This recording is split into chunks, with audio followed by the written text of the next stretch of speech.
Hi, Elvis world. How are you out there in the Elvis land? Welcome to Defending Elvis. We did a dog walk. I tell you what, the bloody weather was atrocious.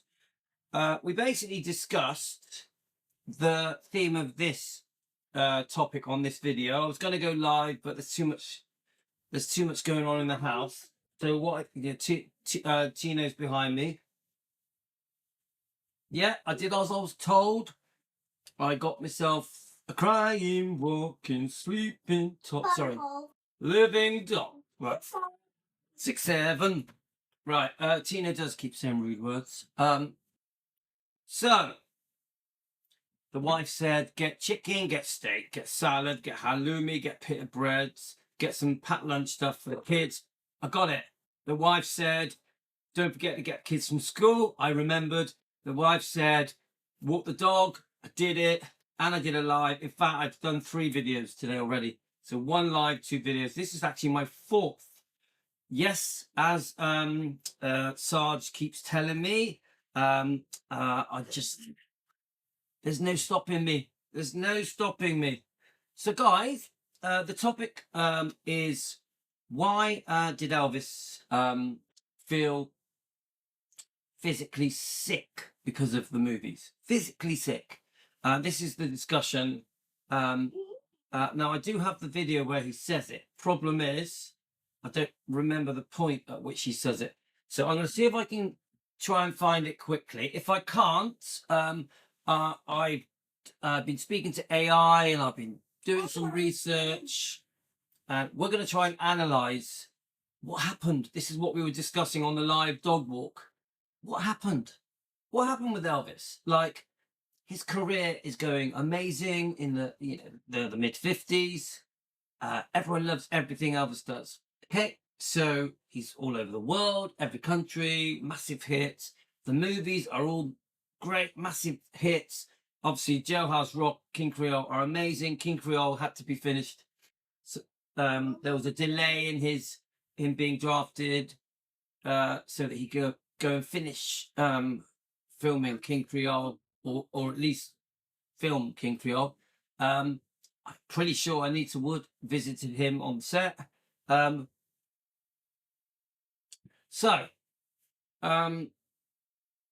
happened?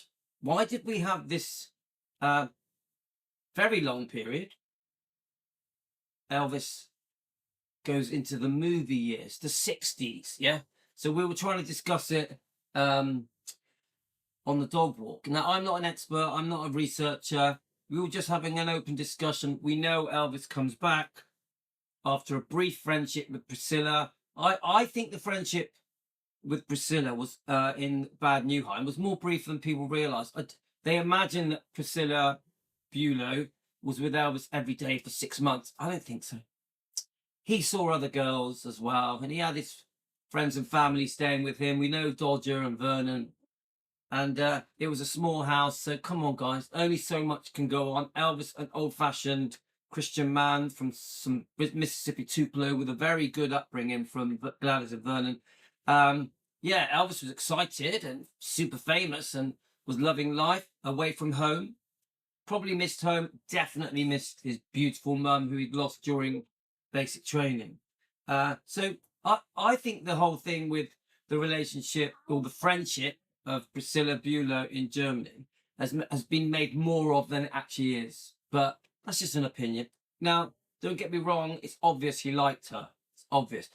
But there's no way that I would say that Elvis meeting Priscilla in 59 was a guarantee that, oh no, he's besotted and in love and she's the one for him. Because imagine if you said to me, the girl I met when I was, I don't know, 17 or whatever, it's a distant memory, isn't it? I'm 58 now, obviously. My point I'm trying to say is many of us meet someone and it could have amounted to nothing. With Priscilla, it's complicated circumstances. She was writing to him. He was writing to her. They were sending each other records, maybe phone calls. We don't really know what went on. Yeah. So that's for another discussion. The point I'm trying to get back to is Elvis goes back to Germany. We all know about the Frank Sinatra special. Nancy Sinatra meets him, gives him a gift from Frank. I think it was I think it was silk shirts. Tina just said he's got a friend called Frank in his class. I'm a big fan. A Frankie as well. I'm a big fan of Frank Sinatra, all of the Rat Pack, all of Dean Martin, Sammy Davis Jr., all of them. Love them all. Okay, I've always been into the Rat Pack. So was my dad. Yeah, and I was into them when I was a little kid. Yeah, very under 10. Yeah, I've always been into all of that swing and rock and roll, all of it. Love it. That's just it's part of me. It's in me. Yeah, and so, you know, Marlon Brando, James Dean, Tony Curtis, all of that. Oh, love it. Right. Okay. Right. Let me just say.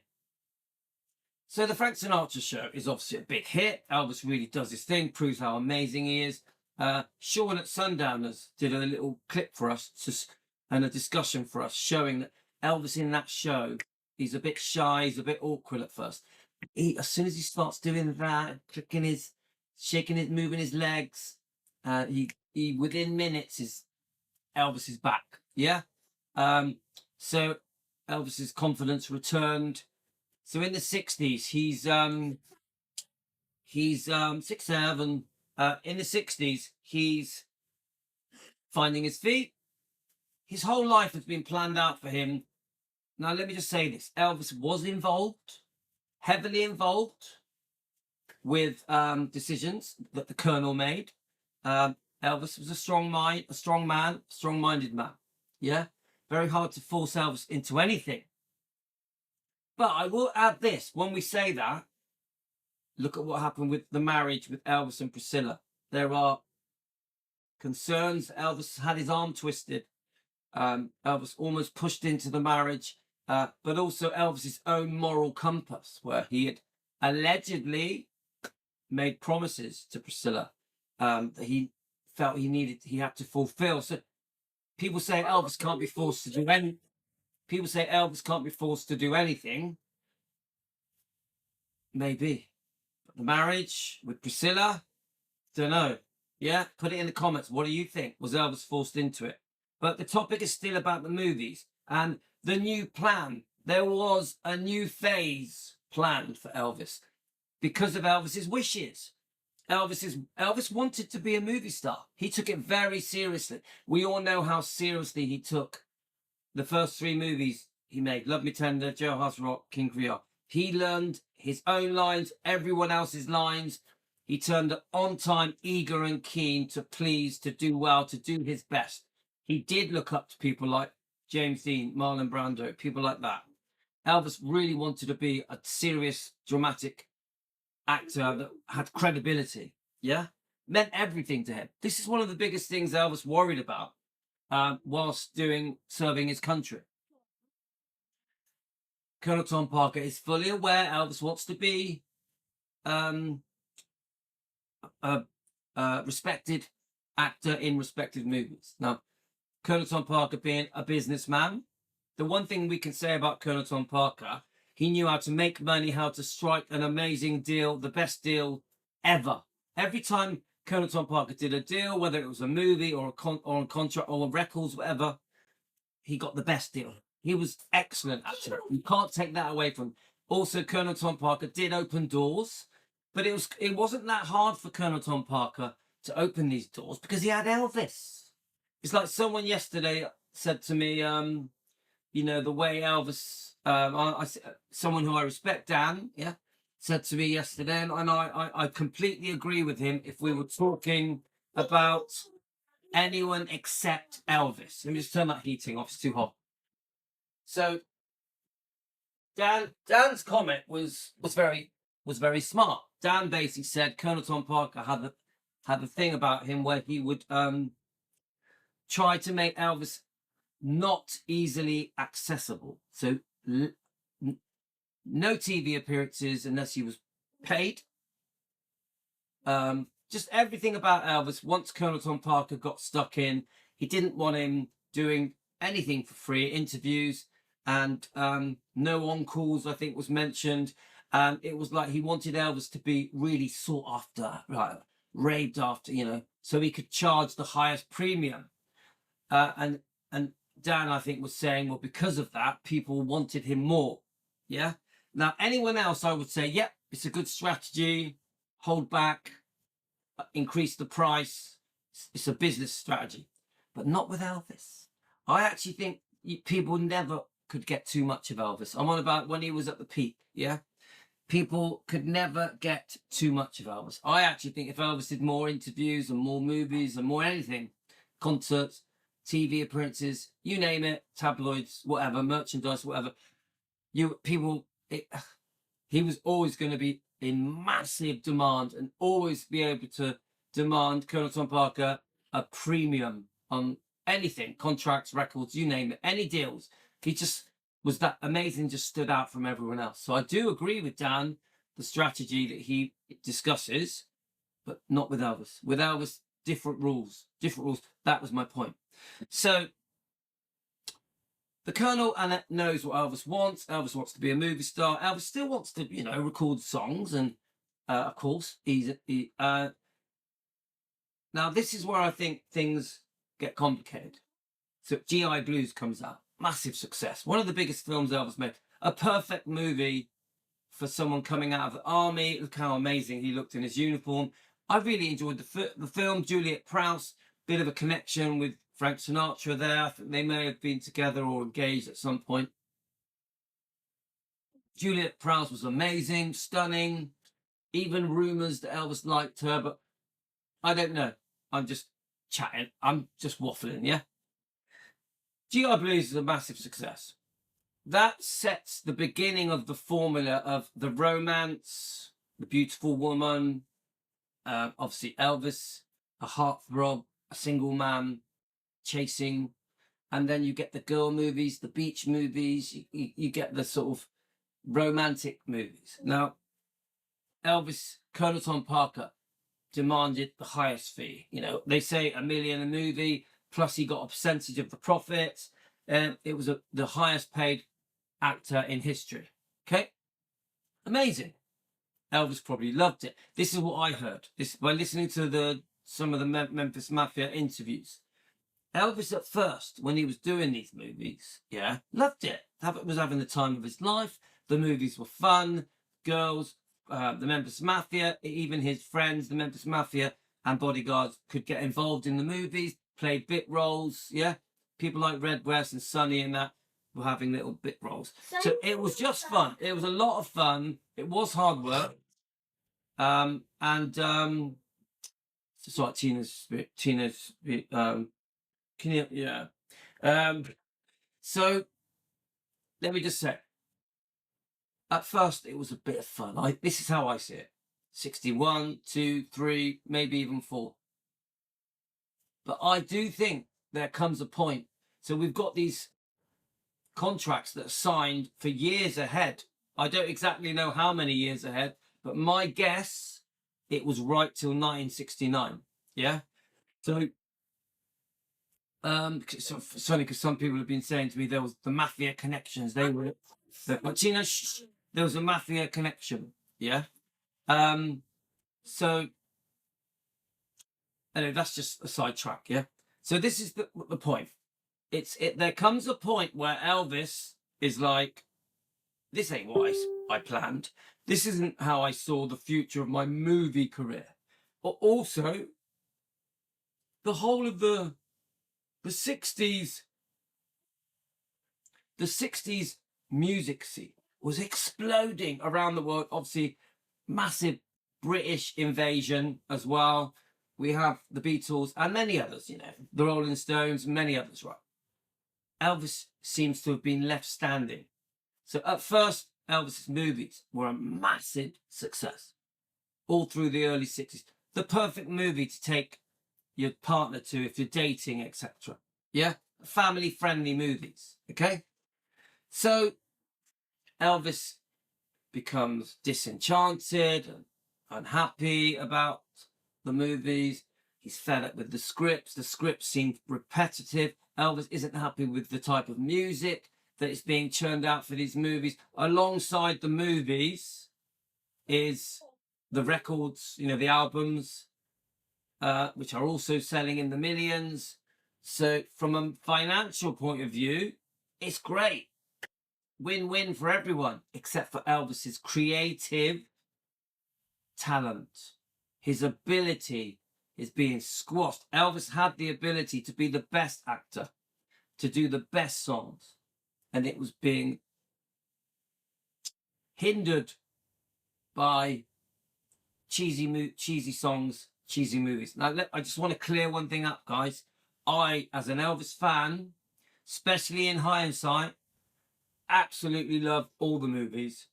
I have beautiful memories of growing up in the 70s, watching the reruns of these movies, even the cheesy ones, even the cheesy songs, and I love them. I also, many of the songs in the movies, yeah, I absolutely love.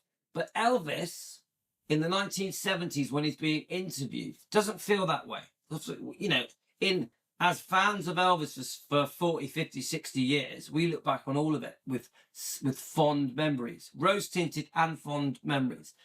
But Elvis living it, making these movies, turning up every day on set, basically giving up the 60s for these movies. This did serious damage, and Elvis even said he felt physically sick. Physically sick. So what I'm going to do now is find the bit where he says it. Then I'm going to read out this Facebook post, as long as we've got time.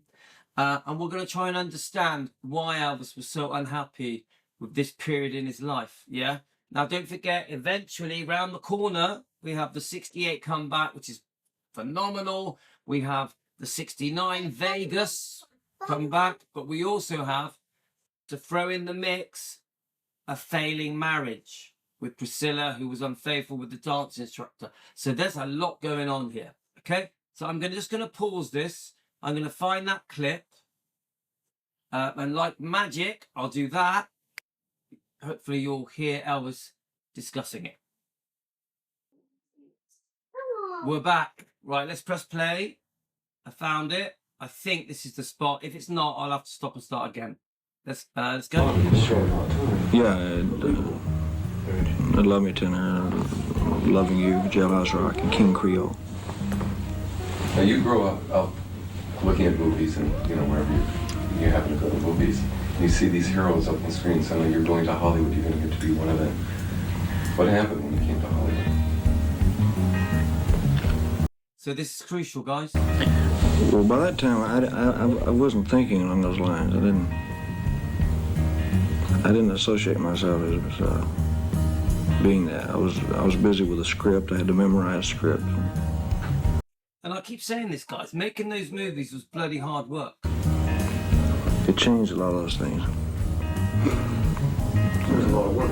Yeah, it was work. It was a job, I had to be there at a certain time in the morning and work a certain amount of hours, and that's exactly how I treated it. So I was more concerned about if the picture was any good or if I was any good, and it. Yeah, sorry guys, I just paused it again. I'm back. Right, let's press play. We're trying to find the bit where Elvis says how he's physically sick of these movies.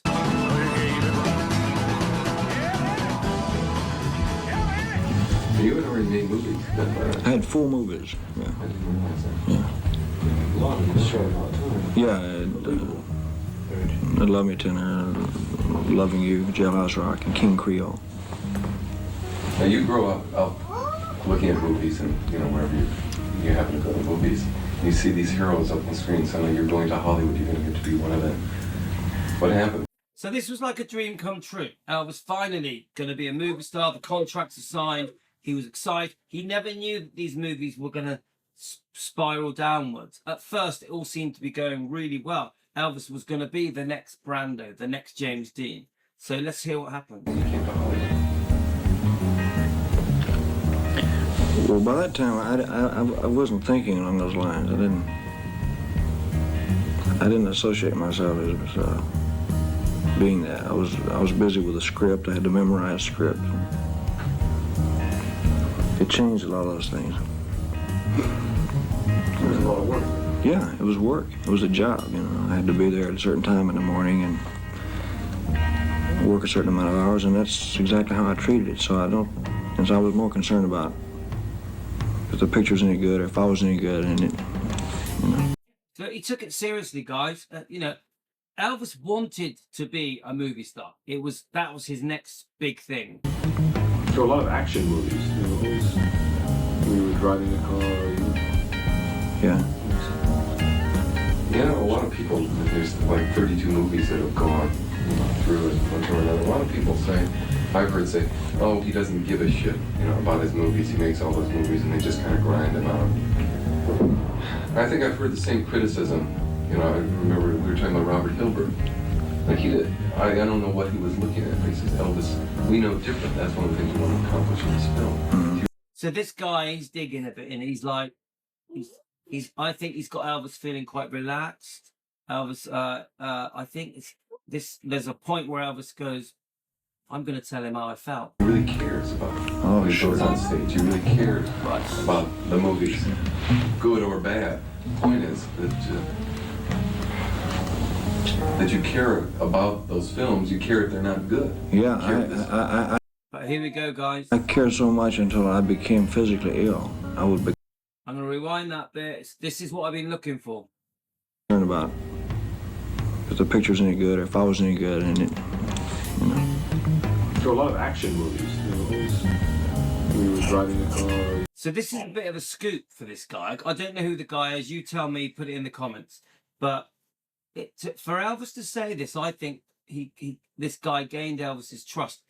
He seems like a nice guy, but eventually Elvis gets to a point and bang, jackpot. Elvis says how he feels. yeah.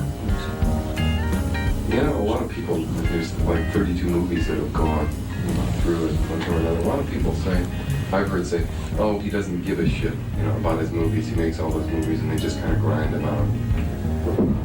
I think I've heard the same criticism. I remember we were talking about Robert Hilbert. Like I don't know what he was looking at. He says, Elvis, we know different. That's one of the things we want to accomplish in this film. He really cares about Oh, when he sure. goes on stage. He really cares about the Here it comes, guys. movies, good or bad. The point is that you care about those films. You care if they're not good. Yeah, I cared so much until I became physically ill. I would become violently ill. The reason I keep playing it is because I want people to understand this really, really was a massive thing to Elvis. I think this brought a lot of unhappiness to Elvis's life. So a lot of action movies, we were driving a It was more or less that type of thing. I don't think anybody was consciously trying to become violently ill. I'd get a temperature or something would happen to me. What would concern you? I'm sorry, guys. I know I keep going over it, but I really it's important that you hear his words. Concerned about if the picture's any good or if I was any good, and So a lot of action movies, we were driving a car. yeah. Yeah, a lot of people, there's like 32 movies that have gone through it one time or another. A lot of people I've heard say, oh, he doesn't give a shit, about his movies. He makes all those movies and they just kind of grind them out. And he did give a shit, big time. I think I've heard the same criticism. I remember we were talking about Robert Hilbert. Like I don't know what he was looking at. He says, Elvis, we know different. That's one of the things we want to accomplish in this film. He really cares about Oh, when he sure. goes on stage. He really cares about the movies, good or bad. The point is that you care about those films. You care if they're not good. Yeah, I cared so much until I became physically ill. I would become violently ill. I'd get a temperature or something would happen to me. What would concern you at the time about the film? What would make you ill? The fact that I didn't, at a certain stage, I had no say-so in it. Sorry, guys, I paused it again quickly. Let me just play that. Let me just keep going. So much until I became physically ill. I would become violently ill. I'd get a temperature or something would happen to me. What would concern you at the time about the film? What would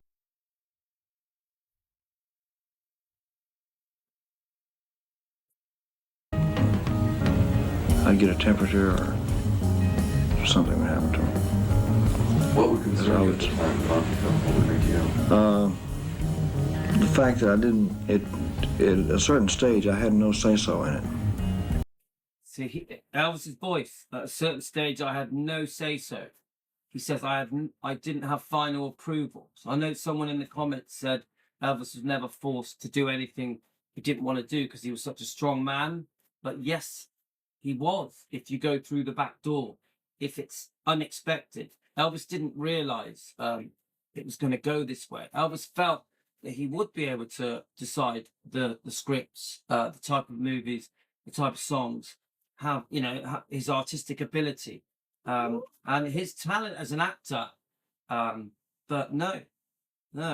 So in the end, even though we had this comment on our Dog Walk live stream, someone commented, no one forced Elvis to do anything. I think it was Mitchell. Hi, Mitchell. But yes, they did. Yes, they did. And this is the proof. But I mean that respectfully, but it was done in a very sly way. Before he knew it, boom, the movies weren't how he wanted them. The scripts, the songs, the types of movies were nothing like what he originally wanted. He wanted to be the next Brando, the next James Dean, you know? And this was prevented. It was a money-making decision. These movies seemed to be the way forward because they paid the bills. They got the people into the cinemas. The problem is you do get a point where eventually even the public get bored of these movies and they start to decline. Yeah. And Elvis missed the 60s. He misses the 60s. The 60s evolution, you know, pop, rock and pop, Brit evolution, you know, the British invasion. Elvis misses the boat. And thank God, the 68 comeback special saves the day. Saves the day, guys. So let's just play a little bit more. Then if I've got enough time, I want to read out the Facebook post.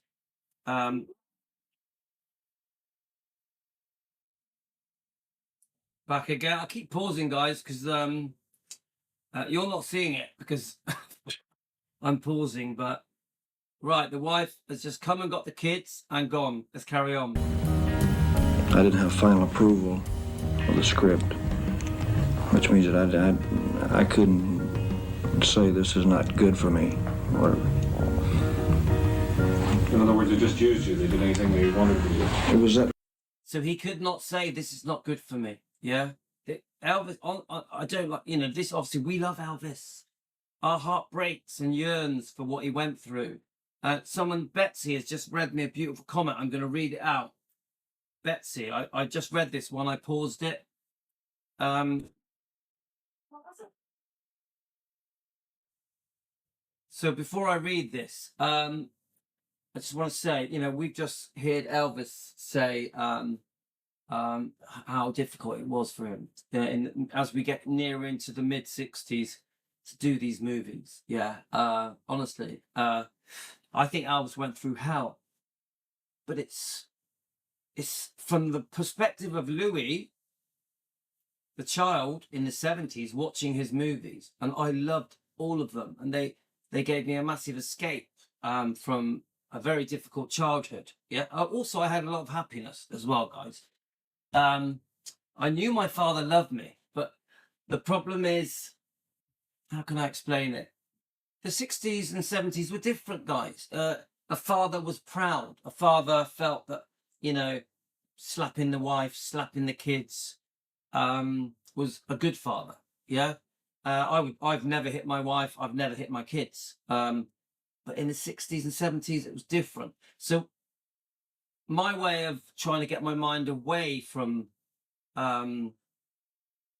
was discovering Elvis. Elvis took my mind out of all that. Okay. And so Betsy does this lovely comment, quite a heartfelt comment. So Betsy sends it to me. She obviously remembers me discussing it. Yeah. So we know what Elvis went through hell through making these movies. Yeah. They were nothing like what he wanted. He knew he was capable of much better, much more. I think Elvis was an amazing actor. Yeah. we all already, of course, we know his musical singing ability was way above some of the cheesy songs, even though we love a lot of the cheesy songs in these movies. I love all the movies. Those movies were very special for me, gave me a lot of happiness, took my mind off things, and were a lovely escape. They really helped me. Isn't it funny how for Elvis they were a nightmare? For us, the fans, as children, I was a child, Betsy was a 13-year-old. They helped us. This Elvis's cheesy movies helped me get through that childhood. Help Betsy get through the childhood. So I love what she has just said, but it's so like, I'm trying to find the right way of wording it. Elvis went through a bad time, but we had a special time. Elvis's bad time helped us. So I almost feel guilty. Elvis had to go through a bad time so that we could have a good time, because we love the movies. We love how he looks, healthy and fun and youthful, and the songs were fun, the movies were fun. You know, being in the cinema watching these movies brought a lot of joy to millions, but Elvis in his heart didn't like them. He liked the earlier ones, obviously. King Creole, Jailhouse Rock, Love Me Tender. But the ones that became a bit cheesy, a bit too cheesy, he was embarrassed of. He was ashamed of. He knew he could do better. So Betsy says, I own all his movies and the 2 documentaries. Obviously, 33 in it, 2 documentaries. You know, Louis, when you said as a little boy that Elvis gave you hope and dreams and took you away from a tough childhood. You know my story, guys, okay? Now, don't get me wrong. My father really loved me. My mother really loved me. I knew I was loved. But it didn't change. When somebody that loves you, that you love, because I love my parents, both of them, and treats you in that way, it's a problem. It's a problem. So this escape was fantastic, life-changing. Yeah, this is why I run a Defending Elvis channel. I owe Elvis. I owe him. When I'm on here 2, 3, 4 hours a day, I'm paying Elvis back. So when people try and question me as a fan or my loyalty to Elvis or why I do this, because it definitely ain't for money, why I give up such a large part of my life for Elvis. Even my wife struggles with it. Yeah? This is why. This is why Elvis saved my life. He saved my life. So Betsy says, you know, Louis, when you said as a little boy that Elvis gave you hope and dreams and took you away from a tough childhood, well, many of us feel the same way. So I think about my tiny little story, Louis, in his little cafe that his mum and dad tried to run that was not successful. I literally lived in a slum. The house I lived in was embarrassing. It wasn't a house. It was a tiny flat above a cafe that was falling apart. We all lived in one room. We cooked and bathed and watched TV in one room. Our lounge, our cook, our bath. We watched each other bath. That is how poor we were. Okay? Now, I'm not looking for sympathy. I'm trying to say that discovering Elvis took me away from all that. Yeah? So, I'm also saying this. If you go by Betsy's comment, I'm not the only one. Thousands, if not tens of thousands of people's lives were improved as children, teenagers as well, through discovering Elvis through the 50s and 60s and 70s. Yeah? So I think about my little story, how it saved my life, how Elvis made me the man I am today. I had a lot of success in my life, and I do put it down to discovering Elvis. He changed everything about me, my personality, just self-belief, self-confidence, my charm, my charisma. In every way, my religious beliefs, everything came from Elvis. Yeah, I'm discovering the Bible when I was 4 years old. The man on the beach in the caravan that invited me into his caravan, me and my twin brother, and invited Jesus into my heart. These things changed my life for the better. Yeah. So, you know, I don't push religion on anyone, but I am a Christian man. Okay, so then Betsy says, Elvis gave you hope and dreams and took you away from a tough childhood. Well, many of us feel the same way. It even got to the point that Elvis was like a tonic for me. Betsy is talking about herself. I agree. Elvis was a tonic and still is. Elvis is still a tonic for all of us, isn't he? No matter how awful no matter how awful some things were, just seeing and hearing him was inspirational. These are heartfelt words from Betsy. I'm so sorry he got sick over them. So this is the dilemma. Elvis got physically sick over these movies, but brought us joy and happiness. Even now, all these years later, and we're grown-ups, we're in our 50s, 60s, 70s, 80s, we're still getting joy from these movies, from these cheesy songs. You get it? Elvis was so disappointed by them, but it's brought us so much happiness. The world's crazy, isn't it? I hate that because he brought so much joy to others. I heard a movie critic recently say that the reviews were too brutal of Elvis's movies when they first came out. So, okay, I don't know about this. So did he have brutal reviews? Now, in retrospect, we view them as cult classics, as a showcase of the best of America. Family fare. These were family films. These films welcomed the families and couples dating. Could you remember dating in the 50s, 60s, and 70s, going to see an Elvis flick? They were family friendly. They were date friendly. Yeah. So I think Elvis didn't realize. Many of us, I think, didn't realize until now. We look back, we can see how good these movies were for us, even though they became cheesy, even though the songs were cheesy. But we love those songs. We love those movies. Now, in retrospect, we view them as cult classics and showcases of the best of America, family fare, decent moral lessons, and the reflections of life in the 50s and 60s. Anyway, to a 13-year-old girl, Betsy, watching him in a dark theatre in 1957 was a great escape. It was so comforting and inspiring and fun. I repeat that bit. It was so comforting and inspiring and fun. And then she thanks Louis. Ooh, that was quite difficult for me. That was quite emotional, but you guys know where I'm coming from. We have been touched by Elvis. Even his pain brought us joy. Isn't that the point? Even his pain brought us joy. Let me just play a little bit more, guys. It was more or less that type of thing. I don't think anybody was consciously trying to harm me. It was just Hollywood's image of me was wrong, and I knew it. And I couldn't say anything about it. I couldn't do anything. Right into production, I was doing a lot of pictures close together. He was doing 2-3 movies a year. You go through each year. It starts as 1 or 2, eventually becomes 2, then before you know it, it's 2 or 3 a year. Imagine how hard Elvis worked. We all know he was overworked. Pictures got very similar. A lot of them got very similar. And the pictures got very similar. If something was successful, I'd try to recreate it the next time around. If something was successful, they tried to recreate it the next time around. Elvis, a very smart man.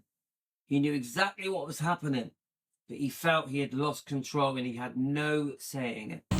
So I'd read the first 4 or 5 pages and I knew that it was just a different name with 12 new songs, and the songs were mediocre in most cases. You can't get.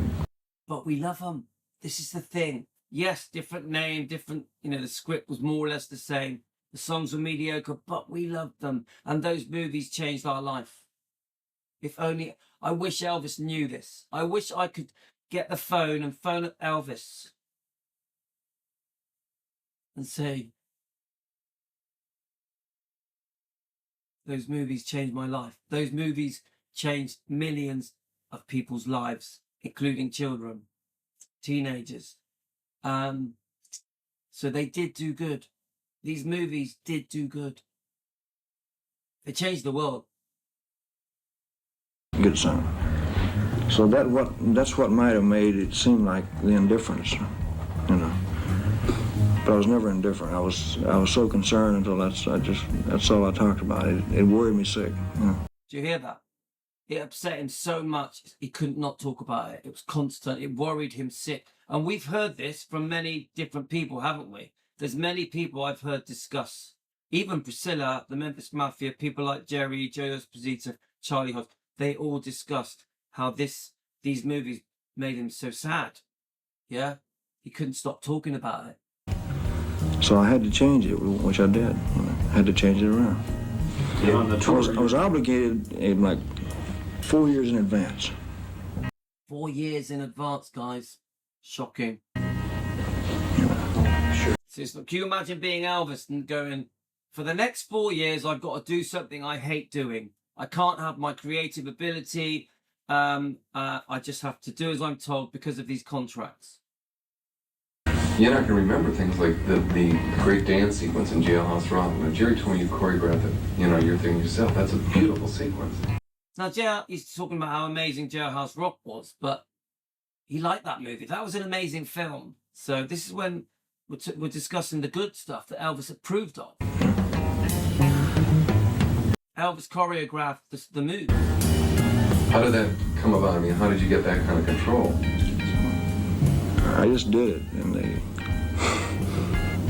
we had a choreographer that just more or less geared the dances off what I did. Amazing, amazing. And you know, you just watch that back and you see it's Elvis. All of them are Elvis, aren't they? All the moves that he does is Elvis. But I don't know. It's nobody's fault, maybe except my own. See, this is how lovely Elvis is. He takes responsibility for all of it. It's all my fault. I was the boss. I should have known better. That's Elvis. When he spoke to Red West, the secretly recorded phone call. So forgiving, so lovely, such a kind, good-hearted man. Blamed himself for everything. He even does it with Priscilla. Oh, I was away too much. You know, we're still friends. Says it in front of his audience. I keep saying it, Elvis could be too nice. Too nice. Donna Presley is like this as well. I discussed this with Karen. Donna Presley, too nice. Taken advantage of.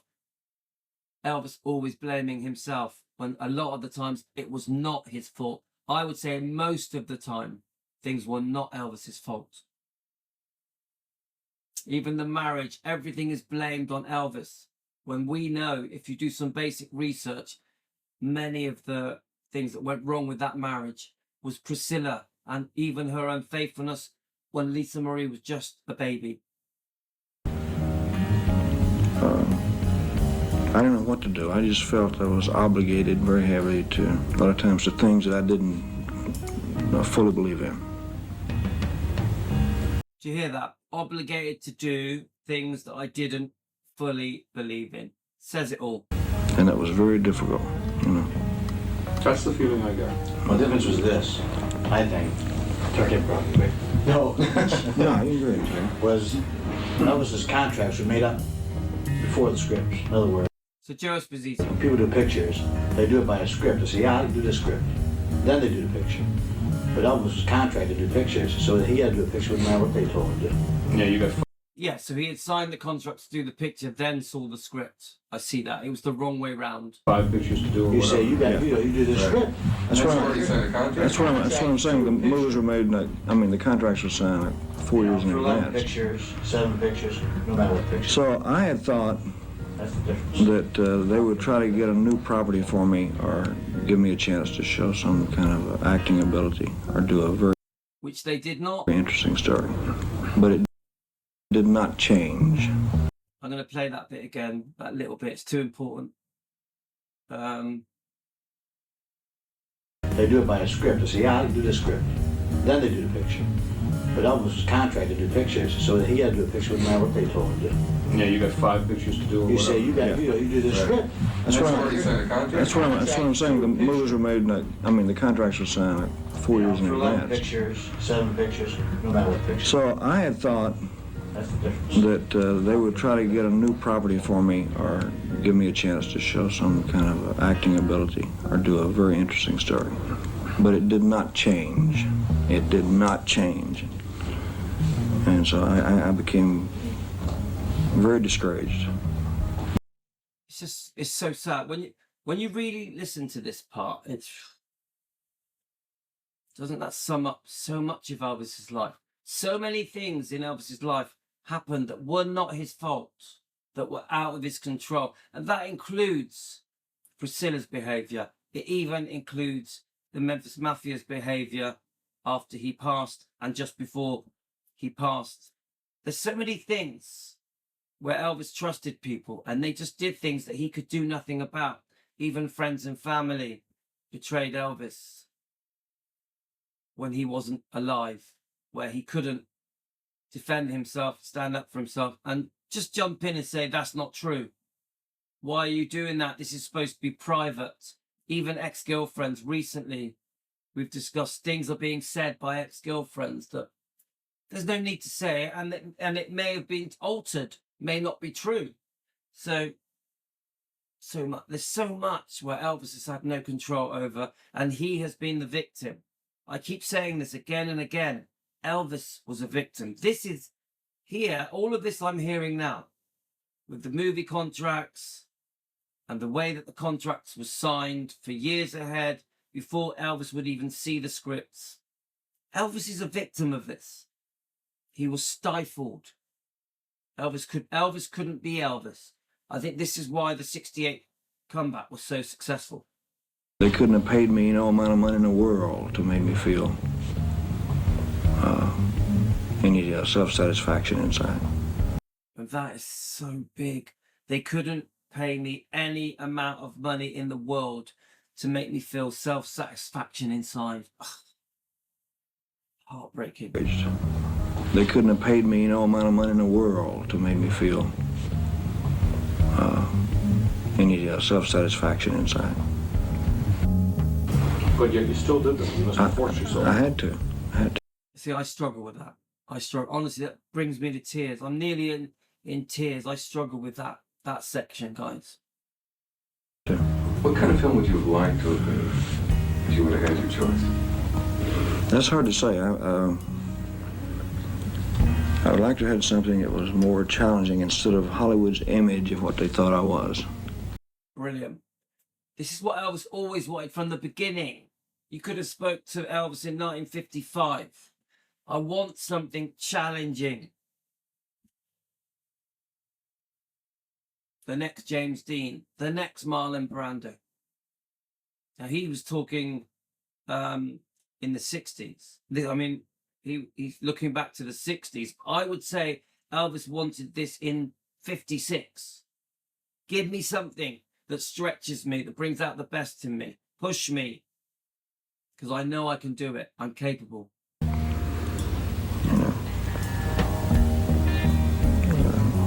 There was a whole big image problem as long as I can remember. I remember. Okay, guys, that was the section I wanted to play. We've gone on much longer than I was expecting, so we're on 48 minutes. I'm going to quickly get the Facebook post up, if I can find it. I did do a quick Facebook post. I thought I could just rush through it, maybe. Let's have a look. Is it here? Let's see if we can find it. But I struggled through that, guys. That was unexpectedly tough. Yeah. Because I think the reason I find it so upsetting is because we love Elvis so much. You put yourself in his shoes, don't you?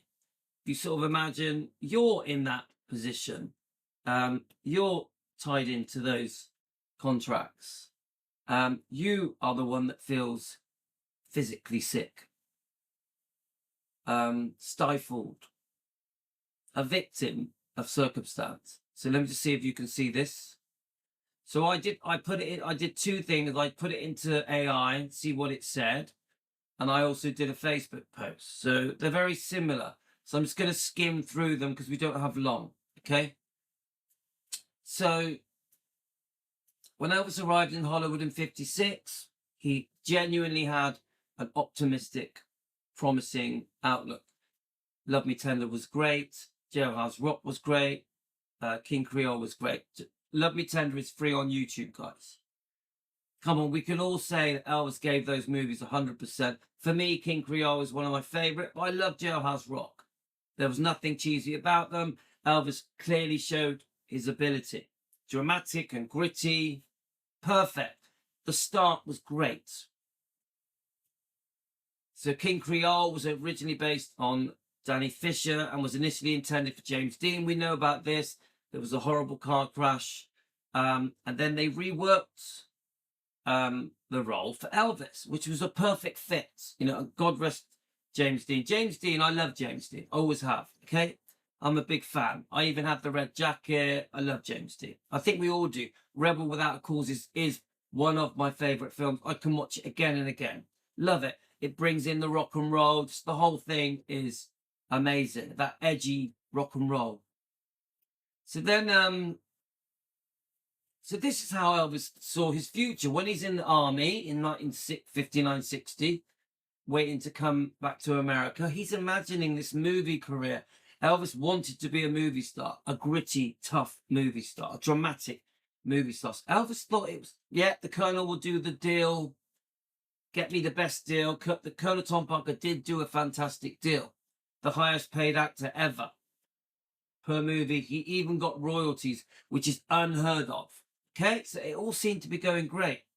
The GI Blues movie just made sense, yeah, because obviously army uniform is serving for his country. Elvis was proud, a proud American, very proud American. Wanted to serve for his country, wanted to be treated like everyone else. Elvis did not want special treatment, and I think even Colonel Tom Parker encouraged Elvis to not have special treatment, to not go into the army and be an entertainer. Yeah, so it would be good for his image as well. Okay, so let's have a look. Let me just quickly scan through it, guys. Obviously, the movies were paired with soundtracks. It was a bit easier. There was no touring required. The money was excellent. The schedules were easy to work around. So it just seemed to work. But artistically, it crushed him. Artistically, it was the worst thing ever. And it was for years. So he even says, he did not, we've already discussed this, no final approval. He was obligated to finish these movies because of the contracts. His image, Hollywood's image of him was completely wrong. We just heard him say from his own words. He knew in his heart it wasn't what he should be doing. Don't forget, Epic shows us, when Epic comes out, guys, it's already out, but as Epic goes around the world, we're going to start to get a sense of the real Elvis, because we hear his voice. This is what makes this interview I just played you is the original Epic, because it's Elvis's voice. It's a very long, it's called Elvis in His Own Words. It's 2 hours long. It's a must watch, a must listen. I'm worried about it copywriting, but this is the original Epic, this 2 hour video that Tammy sent me. Tammy sent me this. I've heard it loads of times. I think most of you will have listened to all these interviews have all been pieced together. Yeah, it's amazing. When you have a couple of hours to just relax or watch it in segments, you will love it. You will love it. It's one of the best things, probably one of the most beautiful things I've ever listened to, but it's also heartbreaking because it discusses the highs and lows. So, he says he felt emotionally and physically ill.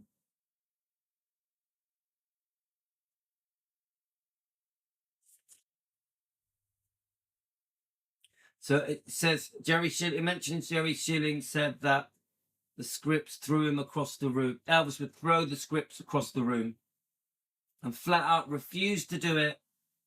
Became increasingly frustrated. Heartbreaking, guys.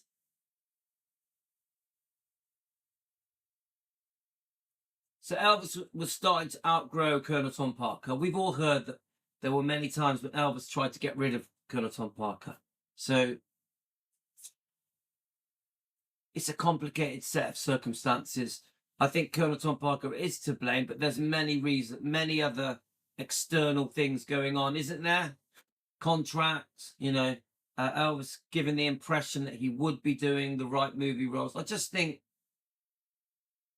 to just blame Colonel Tom Parker, I don't think it's as simple as that. Elvis does take some responsibility because he agrees to the contracts. Obviously, there was arguments. Elvis resisted, but the contracts it always came back to the contract. You have to do it. Elvis was honourable. He was going to honour those contracts. I'm heartbroken that he went through that. 31 movies from 1956 to 69. Couple of documentaries. He missed the 60s. Elvis, up until the 68 comeback, Elvis missed the 60s. And while the whole world moved forward, and the 60s is one of the best decades ever for pop culture, for pop music, for rock and roll, for the Beatles, for the Rolling Stones, and many other artists. That Elvis missed the boat because of these movies. It's so sad. Could you imagine what Elvis could have done in the 60s if he was allowed to tour and perform and he didn't do these movies? Yeah. But we've been lost without these movies. We love them. We love them. So it's bittersweet. He's like he said, no script approval.